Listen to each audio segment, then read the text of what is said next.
तो ऐसे बच्चों के लिए तो पहले गुरुकुल पे जगह नहीं है। और मेरे भाई जब 12-14 घंटा आप डेली रूटीन पे काम करोगे तो सिलेक्शन आपका नहीं होगा तो फिर किसका होगा? सर, जो वीक स्टूडेंट है उसके लिए क्या स्पेशल व्यवस्था गुरुकुल में की गई है कि जो टीचर से आप वहाँ पे पढ़ रहे हैं और वही टीचर आपका डाउट क्लियर कर रहा है, तो इससे बेहतर आपके लिए क्या हो सकता है? यहाँ पर सिलेक्शन के साथ साथ में रैंक के लिए भी आपको जो है एक अच्छी अपॉर्चुनिटी यहाँ पर निकल कर आती है कि जो है गुरुकुल का सिलेक्शन का रेशियो क्या होता है। बहुत से बच्चे पूछते हैं कि सर बाहर की अपेक्षा गुरुकुल का सिलेक्शन रेशियो क्या होता है, तो मेरे भाई बता दूं, उसका एनालिसिस किया जाता है। टीचर्स के साथ में बैठ करके हर सब्जेक्ट का टीचर आपके साथ जुड़ेगा और उसका डिस्कशन करेगा। जहां आपकी वीकनेस है, जो क्वेश्चंस आपके गलत हुए, उस पर काम करके आगे बढ़ा जाए। बात करते हैं, सवाल ये भी आता है कि सर मॉक टेस्ट कैसा होता है और मॉक टेस्ट का एनालिसिस कैसे किया जाता है, इसके बारे में भी थोड़ा सा हम लोग बातचीत कर लेते हैं।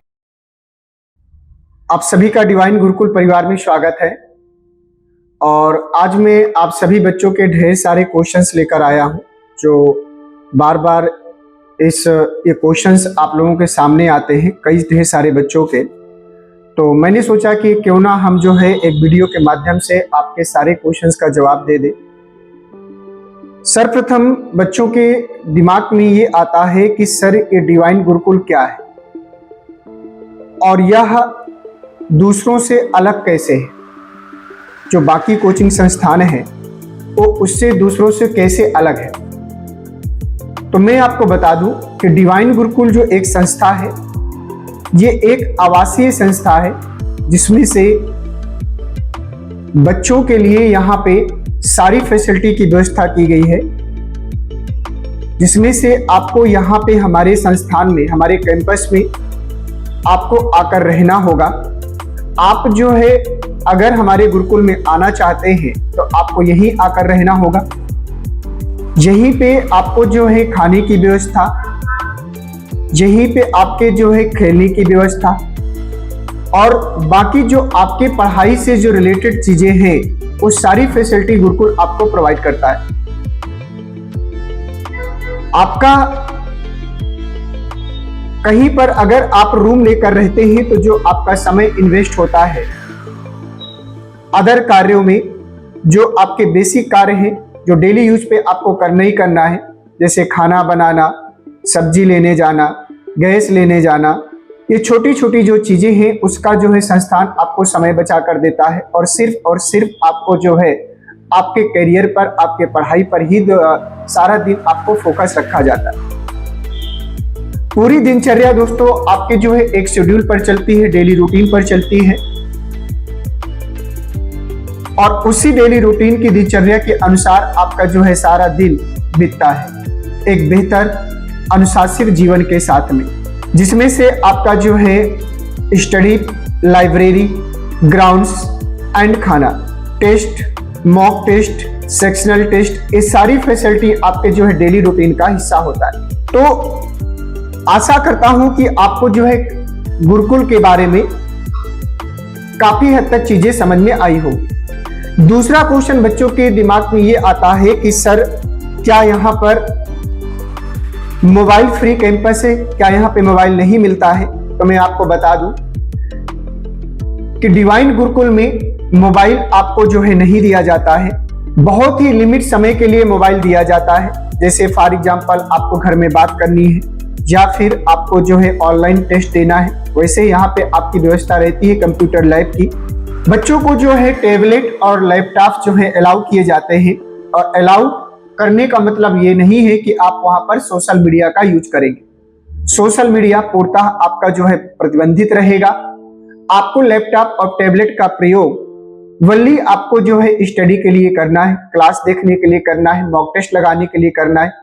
ये सारी फैसिलिटी के लिए आपको जो है ये सारी चीजें अलाउ की जाती है और अगर आप जो है सोशल मीडिया यूज करते हुए पकड़े जाएंगे तो उसका जो है आपको फाइन के रूप में या दंड के रूप में कोई ना कोई आपको जो है दंड आपका जो है गुरुकुल इसका प्रावधान करेगा। दूसरी बात, अगर हम लोग बात करें, बहुत से बच्चों के दिमाग में एक चीज ये भी क्वेश्चन रहता है कि सर ऑफलाइन और ऑनलाइन में डिफरेंस क्या है? आप लोग जो है ऑफलाइन गुरुकुल की प्रणाली को लेकर चल रहे हैं, तो ऐसा क्या डिफरेंसेज है जो ऑफलाइन बेस्ट होता है? मेरे भाई, मैं कभी भी किसी भी प्लेटफॉर्म की बुराई नहीं करता, लेकिन मैं आपको ये बताना चाहता हूं कि ऑफलाइन में सिर्फ और सिर्फ आपको जो है क्लासेस के साथ साथ में आपको जो है, एक तो टीचर से सबसे बड़ी बात यह है कि टीचर से आपकी डायरेक्ट कनेक्टिविटी होती है। आपके जो है डेली के टारगेट्स होते हैं। टारगेट्स के साथ साथ में आपका जो है जो सिलेबस होता है, सिलेबस को कंप्लीट करके एक बेहतर प्रिपरेशन के साथ में, एक पूरे कंप्लीट सिलेबस के साथ में आप टीचर के अंडर गाइडेंस में रहकर काम करते हैं, जिसमें से revision plan, mock test, practice session, ये सारी फैसिलिटी गुरुकुल आपको प्रोवाइड करता है। ऑनलाइन प्लेटफॉर्म में ये सारी फैसिलिटी आपको मिलती है, लेकिन आप जो है टीचर के गाइडेंस पे न रहकर आप जब अपने खुद से अगर डिसीजन लेते हैं तो कहीं ना कहीं बच्चों से गलतियां हो जाती है और डेली रूटीन पर काम नहीं कर पाते हैं, जिससे कहीं ना कहीं सिलेक्शन से आप वंचित होते जाते हैं। जो बच्चा घर पर बैठकर ऑनलाइन के माध्यम से प्रिपरेशन ईमानदारी से कर लेता है, अपने शेड्यूल को फिक्स करके काम कर लेता है, उस बच्चे के लिए ऑनलाइन प्लेटफॉर्म भी अच्छा है। लेकिन ज्यादातर बच्चों के रेशियो की अगर बात करें तो बच्चे पढ़ना तो चाहते हैं, लेकिन अपने शेड्यूल और रूटीन को अच्छे से फॉलो नहीं कर पाते। और दूसरी बात यह है कि एक अच्छा गाइडेंस न मिलने के कारण आप जो है गलत डायरेक्शन में मेहनत कर जाते हो और फिर बाद में आपको आभास होता है कि सर मेहनत तो हमने भी किया था, पर मेरा सिलेक्शन क्यों नहीं हुआ, मेरी सर किस्मत ही खराब है। वास्तविक रूप में बच्चा आपको यहाँ पर अपने सही डायरेक्शन में या अच्छे टीचर से गाइडेंस ना मिल पाने का दुष्परिणाम होता है। मेहनत कभी बुरा नहीं होती, कभी मेहनत जाया नहीं जाती है। दूसरी बात यह है कि ऑनलाइन प्लेटफॉर्म में आपको जो है तरह तरह की चीजों से जो है एक प्रकार से डिस्टर्ब भी किया जाता है। ये बैचेज, ये हो गया, ये बुक्स, ये सारी चीजों का जो सोशल मीडिया का जो दुष्परिणाम है, उससे भी कहीं ना कहीं आपको गुजरना पड़ता है। इसीलिए मैं कहता हूं कि आपका जो है ऑनलाइन से बेहतर ऑफलाइन ज्यादा बेहतर होता है, क्योंकि आप डायरेक्ट टीचर के अंडर गाइडेंस में रहकर काम कर पाते हैं। और खासतौर पर ये व्यवस्था आपको गुरुकुल प्रणाली प्रोवाइड करके देती है, जिसमें 24 आवर टीचर्स आपके साथ में रहते हैं और आपकी वीकनेस पर उनकी नजर रहती है। और इसके बाद आपके जहां पे वीकनेस रहती है, वहां पर हर सब्जेक्ट का टीचर आपके साथ जो है अपने अपने तरीके से आपके जो है साथ काम करता है। इसके बाद और भी ढेर सारे क्वेश्चन बच्चों के दिमाग में आते हैं कि सर यहाँ पढ़ाई का रूटीन क्या होता है, कि गुरुकुल में कैसे पढ़ाई का रूटीन चलता है। तो मैं आपको बता दूं कि इसमें पूरा शेड्यूल आपका जो है सुबह 7 बजे से लेकर रात्रि के 12 साढ़े 12 बजे तक का शेड्यूल होता है, जिसमें से मैं आपको बता दूं कि सुबह 7 बजे बच्चों को जो है वॉकअप का समय होता है, बच्चों को जगा दिया जाता है। इसके बाद आधा घंटे का समय दिया जाता है बच्चों को जो है अपना फ्रेश होने का, नहाने धोने का। इसके बाद 7:30 से 8:30 बच्चों को जो है लाइब्रेरी जाना होता है, जिसमें से जो लर्निंग वाला प्लान होता है बच्चे मॉर्निंग में करते हैं 1 घंटे में, जैसे जीएस का पोर्शन हो गया या फिर इंग्लिश का पोर्शन हो गया, उन बच्चों को जो है यहाँ पे 1.5 घंटे का समय दिया जाता है। इसके बाद मॉर्निंग का जो आपका ब्रेकफास्ट होता है उसके लिए बच्चों का समय हो जाता है। ब्रेकफास्ट के लिए आप चले जाते हैं, जिसमें से ब्रेकफास्ट करने के बाद आपको जो है इसके बाद वहां पर आपकी क्लासेस स्टार्ट हो जाएंगे। क्लासेस का जो मेरे भाई शेड्यूल होगा वो आपका जो है 9 बजे से लेकर के आपका जो है 12:30 बजे तक का शेड्यूल होता है। आप क्लासेस में रहेंगे या तो फिर लाइब्रेरी में रहेंगे, दो शेड्यूल आपका होता है, क्लासेस या फिर लाइब्रेरी। 12:30 बजे दोस्त आपको जो है छोड़ दिया जाता है, जिसमें से आपका जो है खाने का समय हो जाता है। लंच का खाना आपको जो है यहाँ पे होगा 12:30 से आपका जो है एक आधे घंटे का समय होता है। इसके बाद जो है 1 घंटे का आपको रेस्ट करने का समय दिया जाता है, क्योंकि खाने के बाद शरीर में जो है सुस्ती की हालत में चला जाता है, इसलिए बच्चों को 1 घंटे का रेस्ट करने का समय दिया जाता है। इससे बच्चा माइंडली अच्छे से जो थकान है उसको भी दूर कर सके और एक फ्रेशनेस आ जाती है सोने से जो है, इसलिए बच्चों को वहाँ पे समय दिया जाता है। इसके बाद 2:30 बजे से फिर से दोस्तों आपका शेड्यूल स्टार्ट होता है और इसके बाद क्लासेस और लाइब्रेरी का शेड्यूल चलता है, अलग अलग फाउंडेशन बैच और सिलेक्शन बैच का। इसके बाद मेरे भाई 5 बजे के आसपास आपको जो है फिर से चाय दी जाती है, चाय के साथ में कुछ चीजें ऐड करके दी जाएंगी।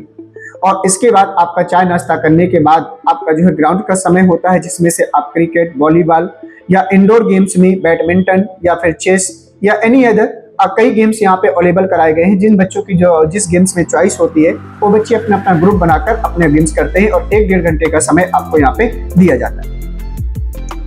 मेरे भाई इसके बाद फिर सब आप गेम्स का करने के बाद जब वापस आप आते हैं तो फिर से आपका जो है लाइब्रेरी का शेड्यूल स्टार्ट होता है और ये शेड्यूल आपका चलेगा 9:30 बजे तक। 9:30 बजे के समय आपको जो है 9 से 9:30 के बीच का जो समय होता है वो आपके खाने का समय होता है। उसमें जो है आपका जो है रात का खाना होता है। और इसके बाद फिर फाइनली खाना खाने के बाद 15-20 मिनट का आपको रेस्ट दिया जाता है। खाना खाने के बाद आइए जो थोड़ा सा आप जो है वॉकिंग पे चले जाइए, ग्राउंड्स वहाँ पे अवेलेबल है। वॉकिंग करने के बाद वापस आप लाइब्रेरी पे जाएंगे। इस प्रकार से आपका 12:30 बजे तक 12 बजे तक आपका शेड्यूल चलेगा। इसके बाद आप जो है सोने के लिए जा सकते हैं। ऐसा नहीं है कि आप 12 बजे के बाद, बहुत से बच्चे ऐसे हैं जो इसके बाद भी पढ़ना चाहते हैं, अपने तरफ से पढ़ना चाहते हैं कि सर अभी हम पढ़ेंगे। तो यहाँ पर जितना मैंने शेड्यूल बताया, इसके ज्यादा भी बच्चे यहाँ पे पढ़ाई कर पा रहे हैं और अपने आप को बेहतर इंप्रूवमेंट के साथ में आगे पढ़ा पा रहे हैं। मेरे भाई, जो आपका समथिंग जब डेली का 12 घंटे का शेड्यूल होगा और जब 12 घंटे आप रेगुलर तरीके से पढ़ाई करेंगे और इसके साथ साथ में आपका टेस्ट का आयोजन होता है, वीकली टेस्ट होता है, चैप्टर वाइज टेस्ट होता है, इसके बाद फाइनली मॉक टेस्ट होता है। ये सारा शेड्यूल आपका विधिवत तरीके से आगे प्रोवाइड किया जाता है। जो भी चैप्टर आपको यहाँ पे पढ़ाया जाता है उसको भूलने की प्रथा यहाँ पे नहीं होती है, क्योंकि बाद पीछे चलकर जो है आपको उस चीज को रिवाइज कराया जाता है, आपकी डायरी मेंटेन कराई जाती है, जिसमें से आप बेहतर तरीके से आपने पीछे क्या पढ़ा है और किस डेट को पढ़ा है, कुछ दिन बाद उसका रिवीजन और पुनः मॉक टेस्ट के साथ में आपको गुजरना पड़ता है। तो बार बार जब कोई चैप्टर का रिवीजन करते हैं तो बेहतर इंप्रूवमेंट के साथ आप आगे बढ़ते हैं। इसके बाद दोस्तों जो है बात करते हैं, सवाल ये भी आता है कि सर मॉक टेस्ट कैसा होता है और मॉक टेस्ट का एनालिसिस कैसे किया जाता है, इसके बारे में भी थोड़ा सा हम लोग बातचीत कर लेते हैं। तो मेरे भाई, अगर मॉक टेस्ट की अगर बात करें तो मॉक टेस्ट आपका जो है 3 प्रकार से होता है। एक आपका चैप्टर वाइज मॉक टेस्ट होता है और इसके बाद एक आपका सेक्शनल टेस्ट होता है। सेक्शनल टेस्ट का मतलब ये हो गया कि जैसे आपका जो है जैसे फॉर एग्जांपल मैथ है तो पूरा कंप्लीट मैथ अगर आपने एक बार पढ़ रखी है तो आपका कंप्लीट मैथ का सेक्शनल टेस्ट होगा, कंप्लीट रीजनिंग का सेक्शनल टेस्ट होगा, कंप्लीट जीएस का सेक्शनल टेस्ट होगा, कंप्लीट इंग्लिश का सेक्शनल टेस्ट होगा और अगर आप अलग वैकेंसी में जा रहे हैं तो हिंदी का भी आपका सेक्शनल टेस्ट होता है। इसके बाद इस सेक्शनल टेस्ट का लेने के बाद ये वीकली प्लान होता है और इस सेक्शनल टेस्ट लेने के बाद उसका जो है आपके नंबर शो हुआ आप होते हैं। इसके बाद उसका एनालिसिस किया जाता है, टीचर्स के साथ में बैठ करके हर सब्जेक्ट का टीचर आपके साथ जुड़ेगा और उसका डिस्कशन करेगा। जहां आपकी वीकनेस है, जो क्वेश्चंस आपके गलत हुए उस पर काम करके आगे बढ़ा जाता है। इसी प्रकार से मेरे दोस्त मॉक टेस्ट का आयोजन किया जाता है। मॉक टेस्ट में आपको जो है कंप्लीट होगा, जिसमें से जिस प्रकार से आपका एग्जाम का पैटर्न होता है, लाइक एसएससी हो गया, रेलवे हो गया या एनी अदर यूपीपी यूपीएसआई में अगर आप जा रहे हैं तो उसका भी वहां पे जो है आपका जो है उसी फॉर्मेट में आपके मॉक टेस्ट लिए जाते हैं और बाकायदे आपकी जो है रैंक भी जारी की जाती है। और इसके बाद पूरा कंप्लीट मॉक का क्या किया जाता है, एनालिसिस किया जाता है एक एक बच्चे के साथ में बैठकर कि आपने इस क्वेश्चन को गलत किया तो आपने क्यों गलत किया। बच्चा अगर बोलता है कि सर आते हुए गलत हो गया, क्योंकि ह्यूमन नेचर होता है, और अगर बच्चे में अगर लगता है कि नहीं डाउट बस गलत हो गया तो उस क्वेश्चन के साथ में और उस टॉपिक के उस टाइप के ढेर सारे क्वेश्चन के साथ में बच्चों के साथ टीचर जुड़कर उसको एनालिसिस करके आगे बढ़ते हैं।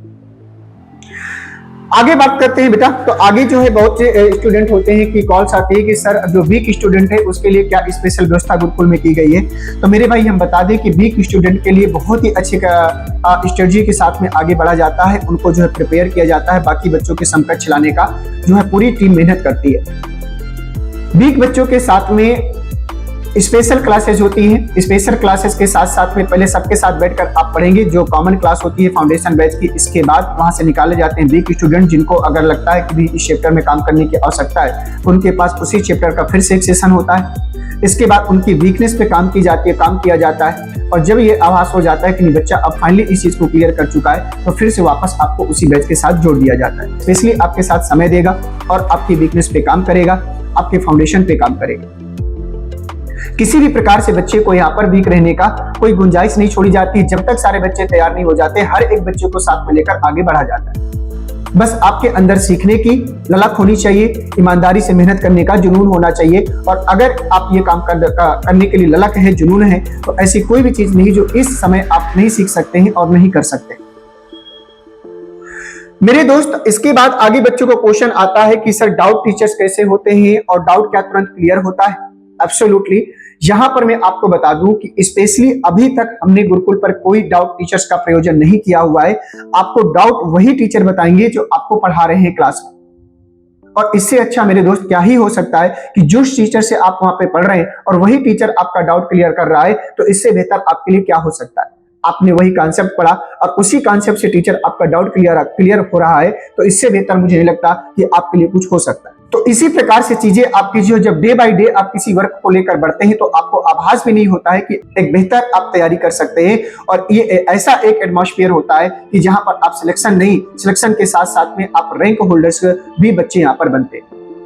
यहाँ पर सिलेक्शन के साथ साथ में रैंक के लिए भी आपको जो है एक अच्छी अपॉर्चुनिटी यहाँ पर निकल कर आती है मेरे भाई। इसके बाद जो है और भी सेशन होते हैं कि जो है गुरुकुल का सिलेक्शन का रेशियो क्या होता है। बहुत से बच्चे पूछते हैं कि सर बाहर की अपेक्षा गुरुकुल का सिलेक्शन रेशियो क्या होता है। तो मेरे भाई बता दूं कि सिलेक्शन का रेशियो तो यहाँ पर मैं ये कह सकता हूँ कि आपका जो है पूरा का पूरा रहता है, 100% में कह सकता हूँ। ऐसा मैं क्यों बोल रहा हूँ, ऐसा मैं इसलिए बोल रहा हूँ कि जब गुरुकुल में आप आओगे तो कहीं ना कहीं पहले तो आपका एक सपना होता है कि सर मुझे इस वैकेंसी पे जाना है, मुझे सीजीएल की तैयारी करना है, या फिर मुझे रेलवे में जाना है, यूपीएसआई, यूपीपी, एनी अदर जो भी आपका टारगेट होता है।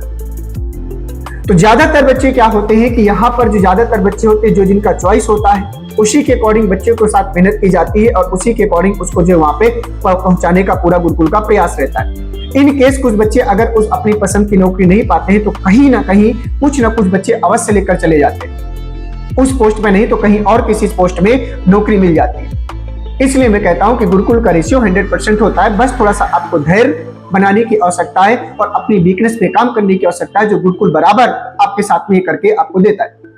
एक ऐसा एटमॉस्फेयर भी आपको यहाँ पर गुरुकुल देता है कि यहाँ पर निगेटिविटी का किसी प्रकार का कोई जगह नहीं है।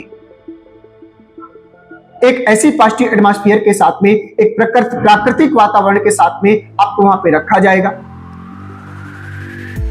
एक ऐसा माहौल आपको बच्चों के साथ में क्रिएट करके दिया जाता है जहां सिर्फ और सिर्फ पढ़ाई की बात होती है।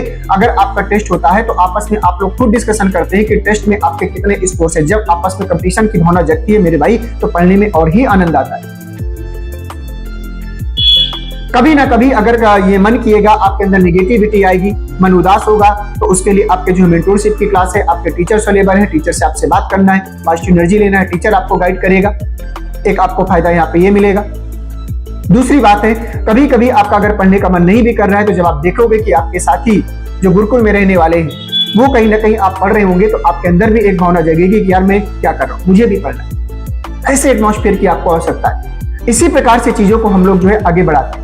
और मेरे भाई जब 12-14 घंटा आप डेली रूटीन पे काम करोगे तो सिलेक्शन आपका नहीं होगा तो फिर किसका होगा। बाकी मंजिल तक पहुंचा तो हम देंगे, इसमें तो कोई डाउट ही नहीं है। और भी बच्चों के कई ढेर सारे क्वेश्चंस होते हैं जिसमें से बच्चे बोलते हैं कि जो है अगर कोई स्टूडेंट टारगेट नहीं पूरा करता है तो सर उसके लिए क्या किया जाता है। ऐसे भी महारथी आते हैं गुरुकुल में जो काम नहीं करना चाहते हैं, तो ऐसे बच्चों के लिए तो पहले गुरुकुल पे जगह नहीं है।